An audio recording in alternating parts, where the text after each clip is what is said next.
What's up, guys? Dope as Jay bringing you guys another video on this beautiful sunny day. And I checked the weather app a couple of days ago. It said it was going to be rainy today, but it's a bit windy outside, so I'm going to hear a lot of the leaves and the trees around me.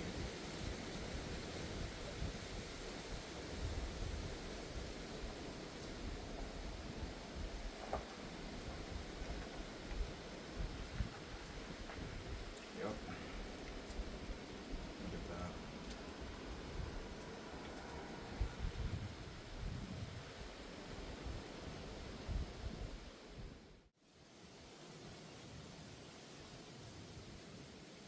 So today we are smoking Olivia Connecticut Reserve.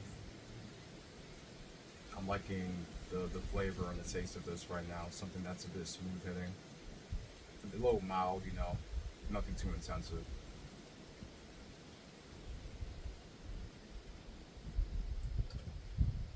Another cigar yap session for you guys. Hopefully you guys have been enjoying the recent episodes.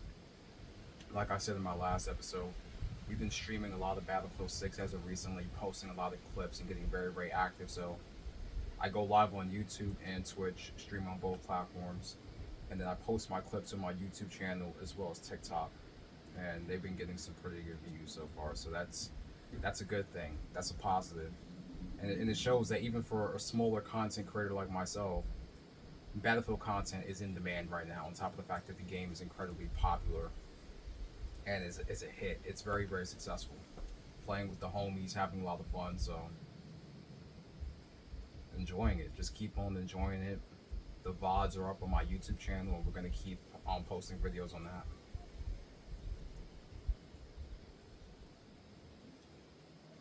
Something interesting I seen today was on TikTok. There's like this contingent of people, and I've seen this before on social media, but now it's like becoming very popular on TikTok, where you have these basic gamers who are on PC who are essentially pirating Nintendo games ahead of release. And if you guys remember Yuzu was a Nintendo Switch emulator that got shut down, and there's an alternative. It starts with an R, Ryujinx or something like that, right? And now people are using that to continue to pirate Nintendo Switch games, and now those videos are going viral on TikTok. And I'm sitting here like, while piracy has always been a thing with the internet since the beginning of time, you should understand how Nintendo operates, and if you continue to shed a light on a program like that to make it hot for yourself, like me, I don't support piracy of video games. I believe if there's a video game you really want to play, support the developers, buy the game. If anything, wait for a sale. Now with movies and TV shows, I don't care. Even music, I don't care. But with video games, it's very, very different, right? So I don't know. Some people might equate it to, it's the same thing, pirating a movie and a video game, same thing. I don't know, man. Even with movies, like if there's a movie I really, really enjoyed that I've seen in theaters, I'd buy a copy of the movie just to have. Because I'm like, yeah, that movie was that good. I should own a physical copy of that movie.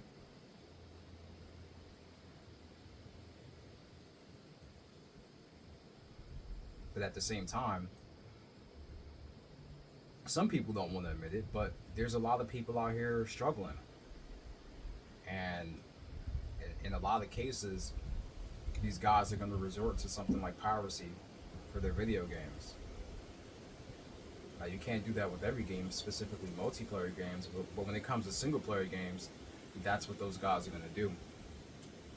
They're going to struggle, download a VPN, and start pirating games online until they can get themselves on their feet.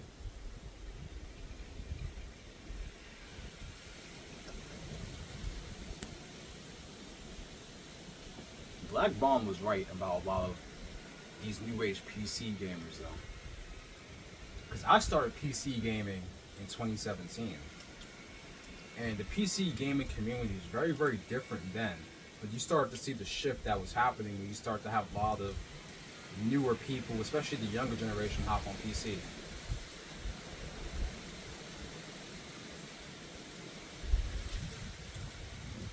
some of these new age PC gamers have no idea what they're doing. Not only with their builds and having the basic fundamental understanding of computer systems, how to troubleshoot and how to navigate different issues that you might have with your system. Because you start to see some of these people, man, I'm going back to console. I can't handle PC, man. You gotta do all this stuff. And I'm sitting there like, yeah, that's how PC has always been. If you don't have the aptitude to navigate a lot of the things you have to do in regards to maintaining your PC after you build it or buy it pre-built, then it's not for you. That's what consoles for. Consoles plug and play. And consoles are great. Consoles are great because they're very, very accessible. And they come in at a much cheaper price point now. In today's market, I would say get a PC. I mean, in any market, really. Even when GPUs are overpriced, I say build a PC. It's going to last you much longer. You build you something solid, it will last you the entire generation. And then when the next generation comes out, that's when you upgrade. Why? Newer engines come out, current engines get updated. Now there's more demands for newer titles, so that's when you upgrade. And I made a video talking about Unreal Engine 5, and I said, listen, for my current system, I said, oh shit, it's getting breezy.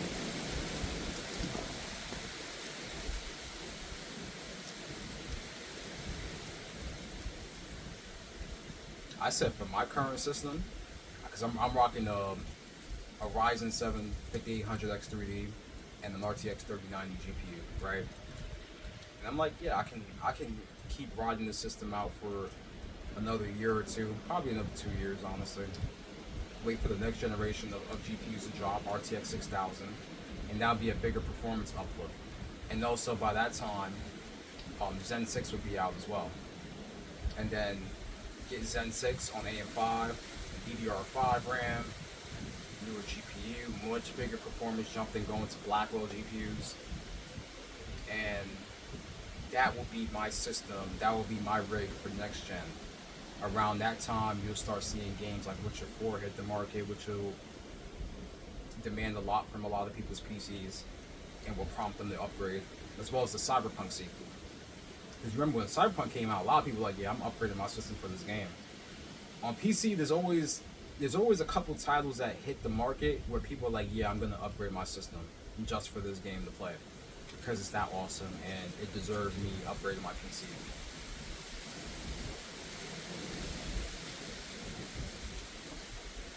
So that's what I'm looking at, is like, once a lot of developers, because Unreal Engine 5 is starting to mature now as an engine, it's becoming a little bit more optimized.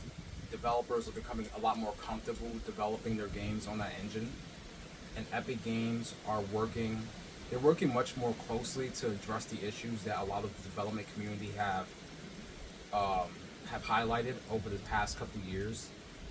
And there's some great content around it. There's one guy called Wild Ox Studios. He makes a lot of great videos talking about Unreal Engine 5. And some other people who are a bit more understanding, who've been in the industry for a very, very long time and understand how to make games within Unreal Engine and have that historical background within it, right? So they're able to tell you what the difference is between Unreal Engine 4 and Unreal Engine 5. Like, I defer to the knowledge and the wisdom of people who have more experience in making games in those engines, because I don't have the experience, right? It's the same thing with like analyzing performance of games on console. Like, I'm not a digital foundry, I'm not an NX gamer who have the tools to do pixel counting and stuff like that. The only thing I can really look at is the frame rate, and that's about it. So it's good to use those sources to inform your knowledge of what's happening within the industry and what's happening with gaming and how it's moving forward, so that you can then be more informed as to what you really need to do with your own personal rig to get the performance you want from your games, which is great. So I always tell people, hey, like, if you're willing to take that next step in regards to elevating your gaming experience with a lot more oversight from you as the user, then go to PC. If you love the console experience, you love the simplicity of it, stick with console. There's nothing wrong with that. Nothing wrong with that at all. Because we all have to remember, almost all of us started off as console gamers. and then transition to PC. Almost all of us, not all of us.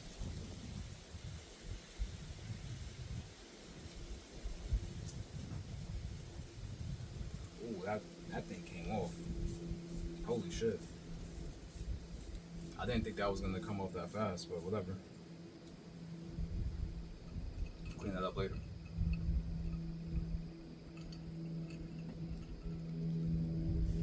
But yeah, me, I love PC gaming.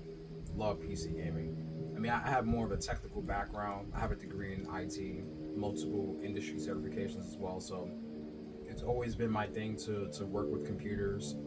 I've built multiple PCs in the past. So for me, my next rig is going to be Zen 6 and then the RTX 6000 GPUs. And I'll start accumulating the parts little by little ahead of time.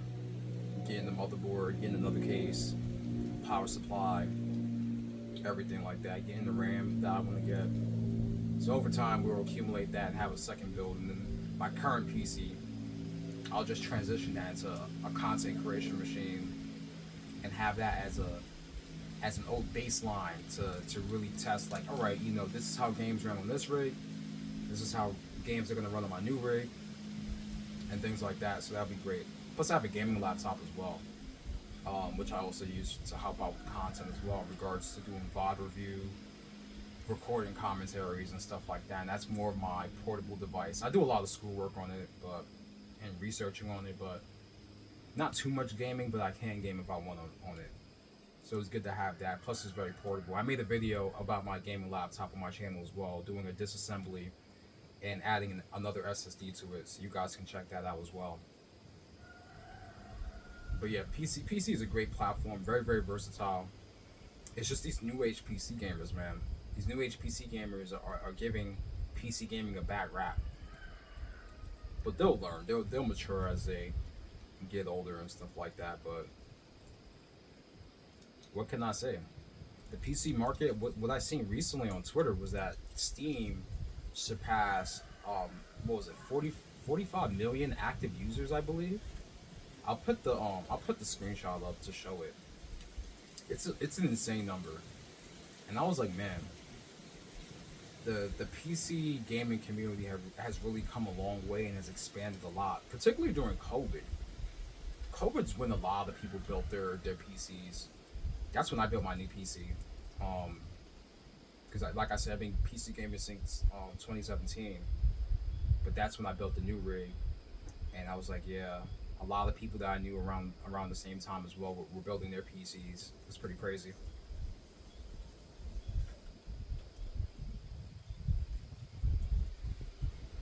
It's just the freedom.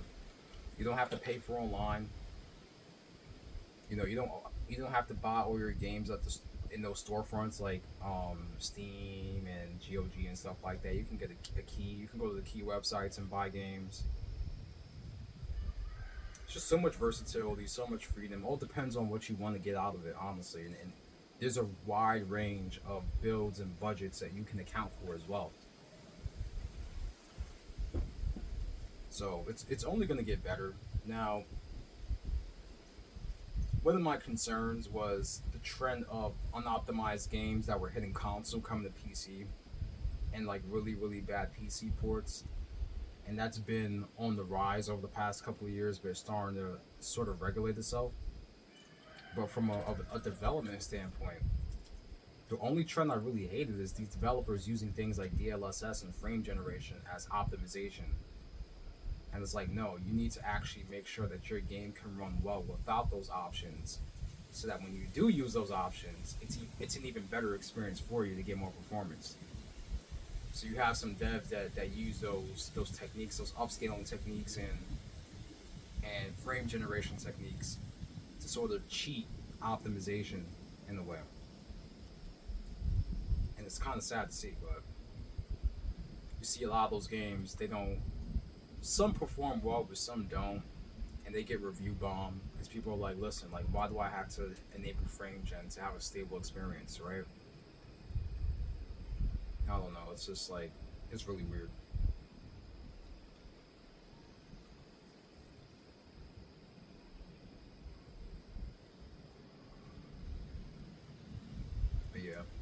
Black Bond was right about these new age PC gamers.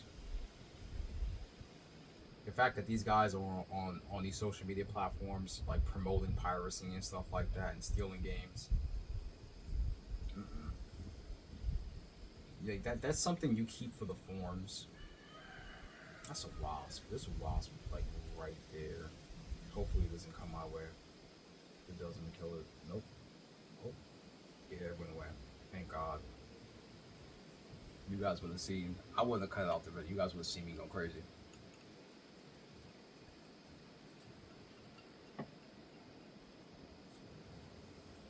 But yeah, having fun on Battlefield 6 with the homies, streaming the game, making content on it.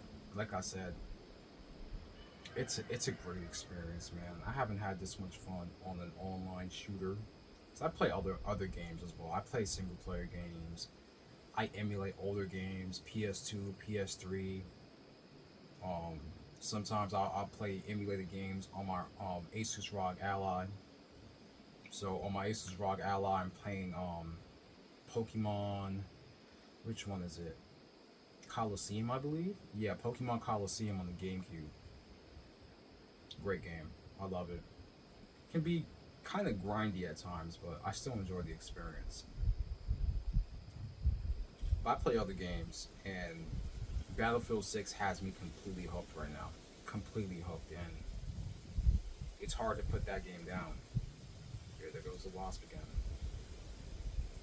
Yeah, that game's hard to put down, especially when you're playing with friends and you're communicating and stuff. It's great. Yeah, that wasp is just like, it just wants my attention. God damn. Get away. Go out there somewhere in the wild. It's a beautiful day today, too.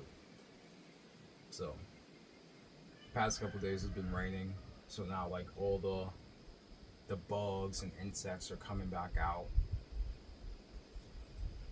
Kind of crazy.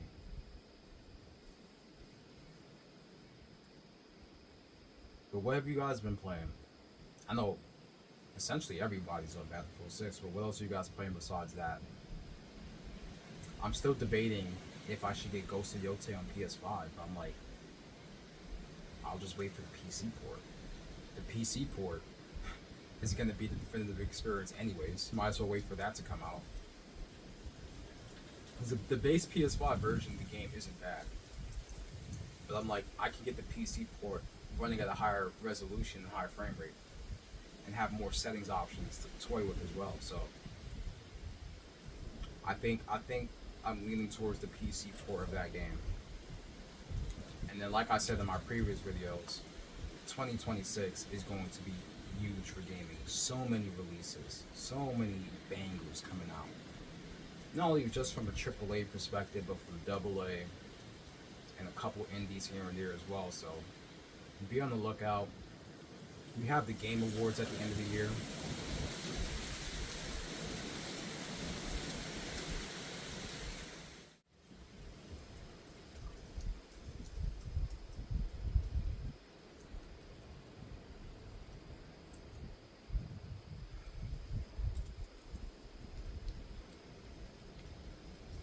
Yeah, we have the Game Awards at the end of the year.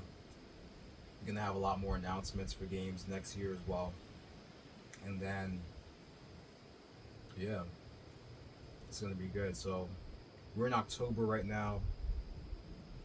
We're in the middle of fall. The leaves are falling right now off the trees, and the colors are changing. It's starting to get a little bit more orange and different shades of colors out here. They're still great. Like, it's, mid to high 50s. Sometimes it hits the 60s. Go off for a nice walk, go out for a hike, and enjoy. Some people are just like, they're so like plugged in all the time. You know what I mean? Like, so dialed into whatever it is in their lives, whether it's work, whether it's the internet. Some people are very chronically online, and they don't know how to change pace and just like take a break from that and just sit in your reality. Sit in the reality of the world. Go outside, go for a walk. That old adage, touch grass. Touch a little grass. Smoke a cigar. spend some time with the family, friends, something. You know, don't get yourself trapped in that vicious cycle.